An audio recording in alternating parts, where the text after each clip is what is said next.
¿cuáles son los síntomas o cómo notas tú eso y cómo se produce ese proceso? ¿Qué hay ahí? ¿Qué pasa por ahí?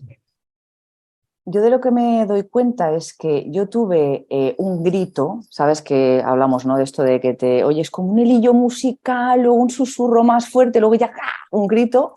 Yo tuve un grito un poco antes, o sea, en mi crisis anterior, y me moví físicamente, cambié físicamente y abandoné lo que tenía, pero no me resultó porque acabé volviendo a lo mismo, Claro. porque no hubo un cambio en mí. Entonces fue un cambio físico, pero no cambió nada. Entonces acabé volviendo a lo mismo, que es al final a lo que yo estaba acostumbrada y a lo que yo conocía y lo que se me daba bien porque lo llevaba haciendo toda la vida. Al final, yo recuerdo cuando me hacían alguna entrevista me decían, ¿qué se te da bien? Digo, esto. ¿Y por qué se te da bien? Yo es que no lo sé, porque es que lo llevo haciendo desde que tengo uso de razón casi, ¿no? Entonces, ese fue el primer intento de hacer caso a ese ruido, a esa voz, ¿no? Y el segundo ya fue esa conciencia de, a ver, párate un momento, no estás bien. O sea, mi sensación, David, era como, me siento llena, pero a la vez vacía. Me gusta lo que hago, pero necesito algo diferente. O sea, una satisfacción insatisfecha es que es algo muy extraño de explicar. O sea, claro, yo pienso que siendo o identificándome con un 1 conservación, a mí todo lo que es la seguridad, también me han educado para nómina, papá Estado, mamá empresa, como tú lo quieras decir, ¿no? Entonces, yo estaba en unos valores también que no eran mis valores, David. O sea, había una incongruencia, explotó una incongruencia dentro de mí de repente, ¿no? O sea, y me sentía realmente ahogada. La sensación era de ahogo. Entonces, yo al empezar a aprender, a formarme y tal, sí que encontré esa salida, esa motivación de ver que algo estaba cambiando en mí. Sufrí la resistencia del exterior, porque cuando tú cambias hay rechazo, hay resistencia, te miran como, ¿qué te está pasando? Porque tú estás cambiando y es como cuando te vas de viaje y vuelves.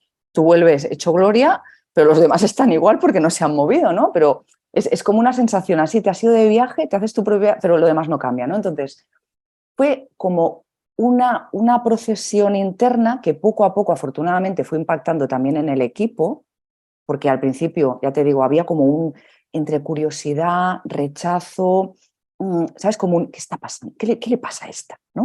O sea, era muy evidente que se estaba removiendo algo en mí. Entonces, una vez satisfecha mi transición o mi cambio, ahí es cuando ya, David, ya habiéndome alineado con mis valores, habiendo actualizado esos valores que yo tenía integrados en mí como adhesivos, o sea, pero adhesivos como el Ninu este que te cuelgan cuando te gastan una broma, que yo digo, noto algo aquí detrás, pero no sé qué es. Pues cuando haces así, lo ves, es cuando ya dices, ya. Y además, por temas familiares, al final se me despertó mucho el valor de la libertad, David. El valor de querer estar con las personas que más quiero, el poder estar disponible, el poder ayudar, el poder cuidar de mí, porque yo me volví adicta al trabajo. Al final le echaba más horas que un reloj, llegaba a casa para cenar. Entonces, no hacía otra cosa más que trabajar, incluso los fines de semana. He dejado de quedar con gente por trabajar. Y llega un punto que dices, bueno, tú te ríes, claro, que te voy a contar yo a ti, ¿no? Y a mucha gente que nos escuchará después o ahora. Pero es brutal, cuando te das cuenta dices, pero qué narices he estado haciendo todos estos años. Wow, y duele mucho.